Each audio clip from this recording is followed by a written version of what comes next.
Assalamualaikum warahmatullahi wabarakatuh. Selamat datang kembali di channel Yuk Belajar Bersama.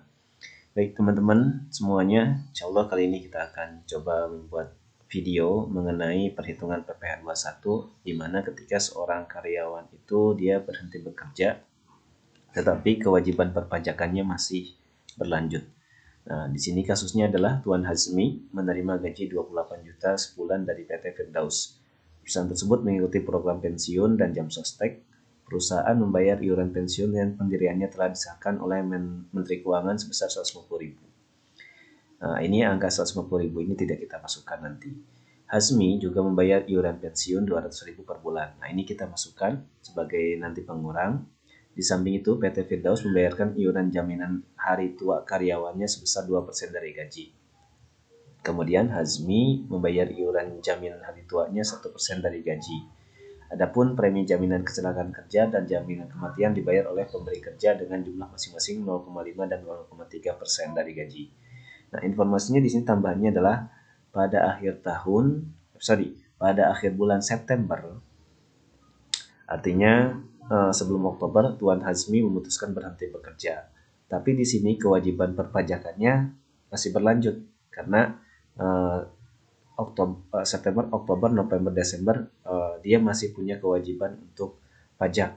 Jadi di sini berhenti secara hitungan tahun Masehi dia berhenti, tetapi secara kewajiban perpajakan dia masih berlanjut. Baik, cara perhitungannya kita lihat di sini gaji sebulan tadi 28 juta.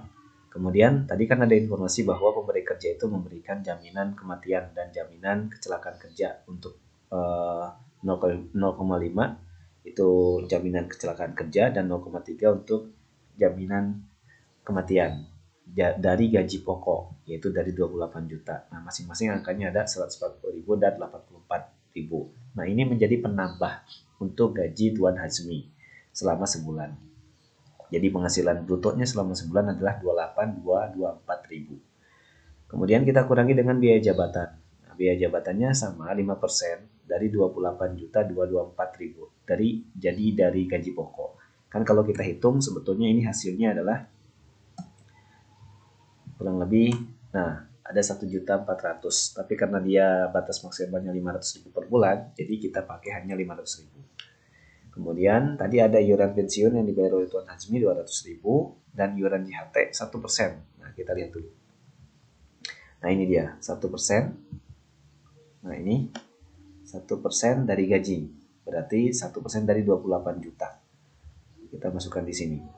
Ada 280.000. Sehingga total pengurangnya ada 980.000. Maka gaji neto per bulannya itu ada 27.244.000. Per tahunnya kita kalikan 12, 326, 928.000.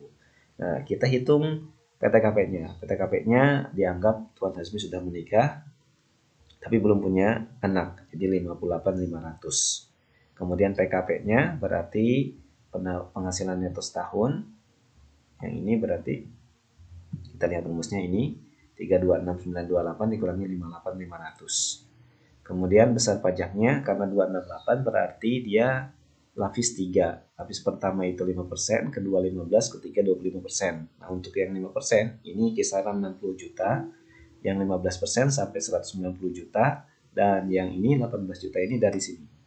Dari 268, 428.000 dikurangi 60 juta, dikurangi dengan 190. Nah, jadi total masing-masing pajaknya yang 5% 3 juta, yang 15% 28.500, yang 25% 4.607.000. Sehingga total PPh terutang setahunnya itu 36.107.000. Nah, kalau kita hitung per bulannya yang dipotong adalah 3.008.917. Nah, ini hitungan PPh per bulannya. Karena kan perusahaan tidak tahu kapan Tuan Hazmi akan berhenti. Nah, ketika berhenti kita hitung kembali. Nah, ini saat berhenti. Jadi pada saat berhenti kan tadi Tuan Hazmi berhenti di akhir September. Berarti kita hitung gaji secara realnya. Jadi secara realnya adalah Tuan Hazmi dapat uang gaji dari Januari sampai September. Jadi kita langsung kalikan. Januari sampai September itu kan 8. 9 ya. Karena kan September bulan 9. Nah, kita kalikan 9 dikalikan gaji pokoknya. yaitu 28 juta. Jadi pada saat berhenti kita hitung secara real penghasilan Tuan Hazmi. 9 dikalikan 28 juta. Kemudian premi jaminan kematiannya pun dan premi kecelakaan kerjanya pun sama, kita kalikan dengan 9. Jadi setelah 0,5 dikalikan gaji pokoknya, yaitu selama 9 bulan. Kemudian selanjutnya tidak kita kalikan ya, karena kan sudah 252 itu sudah total 9 bulan. Nah, ini pun sama, berarti ini tidak kita kalikan 9 karena dihasilkan dari gaji Januari sampai September. Kemudian biaya jabatannya baru kita kalikan dengan 9. Biaya jabatannya itu 254 dari gaji pokok. Berarti sama. Ini berarti kita langsung kali yang ini. 5% kita kalikan dengan 254, 16.000. Nah, ini dia 12 juta. Nah, karena 12 juta sedangkan batas maksimalnya 1 tahun 6 juta, berarti kita buat yang 500.000 kita kalikan dengan 9. Nah, ada 4.500.000. Kemudian iuran pensiunnya sama, kita kalikan dengan 9. 200.000 per bulan dikalikan 9. Iuran JHT-nya 1% dari gaji. 1% dari gaji pokok.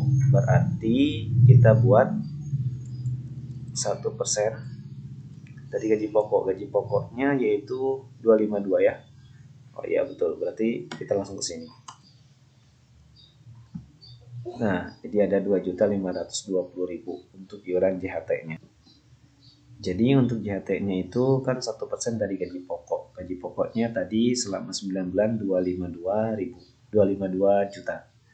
Jadi ada 2.520.000. Maka total pengurangnya adalah 8.820.000. Kemudian setelah itu kita kurangi menjadi penghasilan neto. Neto di sini Januari sampai September ada 245.196. Lalu PTKP-nya sama 58.500 dan menghasilkan PKP atau penghasilan kena pajaknya 245.196.000 dikurangi 58.500.000. Jadi hasilnya ada yang warna merah ini 186.696.000. Nah, kemudian karena di sini 186 berarti kan dia cuma masuk lapis kedua, 5% dan 15%. Yang 25% kita tidak gunakan. Nah, berarti di sini 5% itu batasannya 60 juta. Kemudian yang 126 ini dihasilkan dari sini. Di 186 kita kurangi dengan 60 juta. Sehingga untuk yang 5% itu 3 juta, yang 15% itu 19 juta 4.400. Maka total pajak terhutangnya artinya pajak yang seharusnya dibayar oleh Tuan Hazmi dari Januari sampai September itu harusnya 22 juta 4.400. Itu harusnya. Karena kan sesuai dengan keadaan nyatanya. Keadaan real pendapatannya itu total pajaknya harusnya 22 juta 4.400. Nah, tapi ternyata Tuan Hazmi kan bayar pajak itu dari bulan Januari. Artinya dipotong dari bulan Januari, September, Januari, Februari, Maret, April, Mei, Juni, Juli, Agustus, September. Nah, ketika kita hitung sampai Agustus, ternyata berarti kan hitungannya Agustus itu 8 bulan. Ya kan? Agustus hitungannya 8 bulan. Kemudian kita kalikan dengan pajak yang sudah dibayar setiap bulannya. Nah, jadi kalau kita hitung, ini itu berasal dari 8. Ini 8 bulan. 8 bulan yang sudah dipotong. Nah, per bulannya berapa? Per bulannya tadi kita cari ketika perusahaan tidak tahu bahwa Tuan Hazmi akan berhenti. Nah, per bulannya ini. Ini per bulannya 3.8.917. Nah, kita kalikan di sini. Kita kalikan. Nah, ini dia. Ini 8 juta dikalikan 3 juta sekian yang tadi. Maka hasilnya adalah 24 juta. Nah, ini pajak yang sudah dipotong oleh perusahaan atas Tuan Hazmi. Sedangkan Tuan Hazmi harus bayar pajak itu mestinya 22 juta. Maka ada kelebihan bayar. Nah, kelebihan ini dihasilkan dari ini. 24 juta yang sudah dibayar. Ternyata pajak terhutangnya cuma 22 juta. Sehingga kelebihan ini sebesar 2.066.933 rupiah. Nah, ini nanti dikembalikan kepada Tuan Hazmi sebagai kelebihan potong karena perusahaan ternyata Tuan Hazmi berhenti dari perusahaan tersebut di akhir bulan September. Nah, bagaimana kalau misalkan ternyata si karyawan itu hilang kewajiban perpajakannya. Nah, kalau ini kan masih ada kewajiban perpajakan, tapi dia berhenti di bulan September akhir. Bagaimana kalau kewajiban perpajakannya itu hilang sama sekali? Nah, itu nanti kita akan bahas di video selanjutnya. Terima kasih atas perhatiannya. Assalamualaikum warahmatullahi wabarakatuh.